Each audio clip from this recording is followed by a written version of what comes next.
السلام عليكم ورحمة الله وبركاته.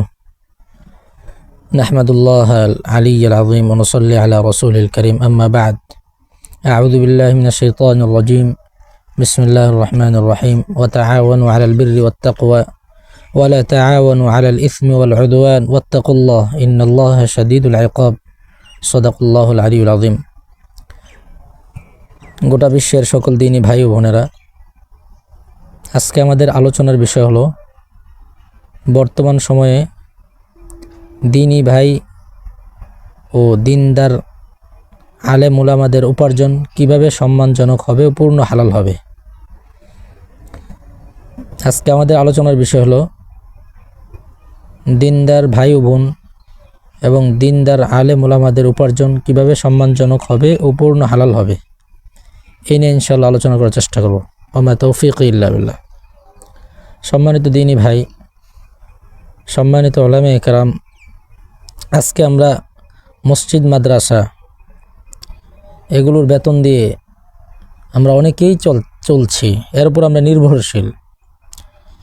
কিন্তু এখন বর্তমান পরিস্থিতিতে এমন অবস্থা তৈরি হয়েছে যে আমরা চাইলেও পূর্ণ হালালের সাথে মসজিদে মাদ্রাসা চলতে পারি না। যদি চলতে চাই তাহলে চাকরি ছেড়ে দিতে হয়, মসজিদ ছেড়ে দিতে হয়, মাদ্রাসা ছেড়ে দিতে হয়। কারণ যারা বদ্দিন তাদের কথা আমাদেরকে শুনতে হয়, তাদেরকে তোষামত করতে হয়, তাদের গুণগান গাইতে হয়, শুধুমাত্র এই চাকরি টিকানোর জন্য। আর সাথে সাথে আমার সম্মানিত মাথার তাজ উলামায়ে কেরাম, ওনাদের কোনো সম্মান তো থাকেই না, বরং ওনারা হয়ে যায় সমাজের সবচেয়ে নিচু শ্রেণী, দুর্বল, অদক্ষ, অকর্মা, নিষ্প্রয়োজন মনে করা হয় ওনাদেরকে। এটা কেমন কথা?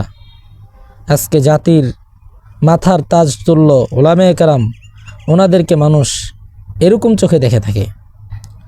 সুতরাং দিনদার আলেম উলামাদের উচিত এবং দিনদার ভাই বোনদের উচিত সম্মানজনক হালাল রিজিকের ফিকির করা। আর মসজিদ মাদ্রাসা শুধুমাত্র আল্লাহর জন্য, দিনের খেদমতের জন্য থাকবে। যতদিন আমরা রিজিকের ভিন্ন কোনো হালাল মাধ্যম ব্যবস্থা করতে না পারবো, ততদিন আমরা মসজিদ মাদ্রাসা বা খেদমত থেকে বেতন নিব, কারণ এটা হালাল, অবশ্যই হালাল, কোনো সন্দেহ নাই। সমস্ত ইমামরা ঐক্যমত, মসজিদ মাদ্রাসার বেতন, দিনী খেদমতের বেতন অবশ্যই হালাল। কিন্তু বর্তমান সময়ের কারণে আমরা আসলে বাধ্য ইসলাম টিকানোর জন্য, দিনকে টিকে রাখার জন্য। এজন্য আমরা এই মসজিদ মাদ্রাসা উপর নির্ভরশীল হব না।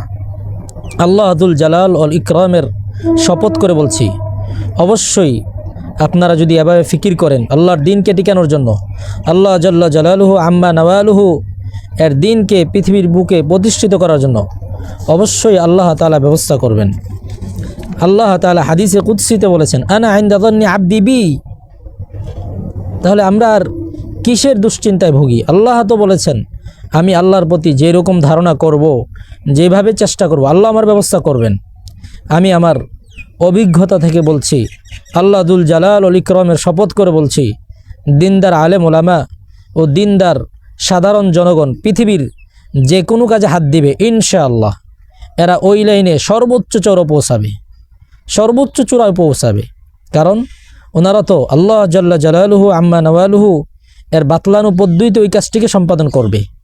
সুতরাং তাদের সাথে পাল্লা দেওয়ার কোনো উপায় নেই, কেউ পারবে না। কারণ এটা আল্লাহর ব্রেন, আল্লাহ তাআলা যা বুঝেছেন সেটা আমাদেরকে বলেছেন, আর সেই অনুযায়ী আমরা ওই কাজটা করতে যাচ্ছি। তাহলে আমরা যেই কাজেই নামবো, আমাদের সাথে কে পাল্লা দেবে? পৃথিবীর কেউ পারবে না ইনশাআল্লাহ। যদি আমরা সকলেই ফিকির করি এভাবে যে আমি হালাল রিজিকের ব্যবস্থা করব, আজ থেকে ইনশাআল্লাহ, আজ থেকে 5 বছর পর বাংলাদেশের এই রূপ থাকবে না, আলেম ওলামাদের এই নিঃস্ব অবস্থা থাকবে না ইনশাআল্লাহ। এই জন্য চলুন আমরা সকল ঐক্য হয়ে হালাল রিজিকের ফিকির করি। ব্যবসা বাণিজ্য, কর্মদক্ষতা অর্জনে আমরা যাত্রা শুরু করি, ইনশাআল্লাহ সফলতা অতি নিকটেই। তারপর ইনশাআল্লাহ মাদ্রাসা, মসজিদ, ওয়াজ মাহফিল, অন্যান্য দিনী খেদমত শুধুমাত্র আল্লাহর জন্য হবে। যাদের কোনো মাধ্যম নাই, কিভাবে আপনি হালাল রিজিকের ফিকির করবেন? কিভাবে আপনি মসজিদ মাদ্রাসার নির্ভরতা ছাড়বেন? ইনশাআল্লাহ আপনারা আল ইত্তেহাদ বিফাদলিল্লাহিল মাতিনের সদস্যদের সাথে যোগাযোগ করুন। ইনশাআল্লাহ ইনশাআল্লাহ ইনশাআল্লাহ আপনার রাস্তা অবশ্যই বের হবে ইনশাআল্লাহ। আল্লাহ তাআলা আমাদের সকলকে আমার এই ভাঙ্গাচোরা অযোগ্য লোকের অযোগ্য কিছু ভাঙ্গাচোরা কথার উপর আমাদেরকে চিন্তা ফিকির করে আমল করার তৌফিক দান করেন। ওয়া আখিরু দাওয়ানা আলহামদুলিল্লাহি রাব্বিল আলামিন। আল্লাহুম্মা বারিক লানা ফি রজব ওয়া শাবান ওয়া বাল্লিগনা রমাদান। আমিন।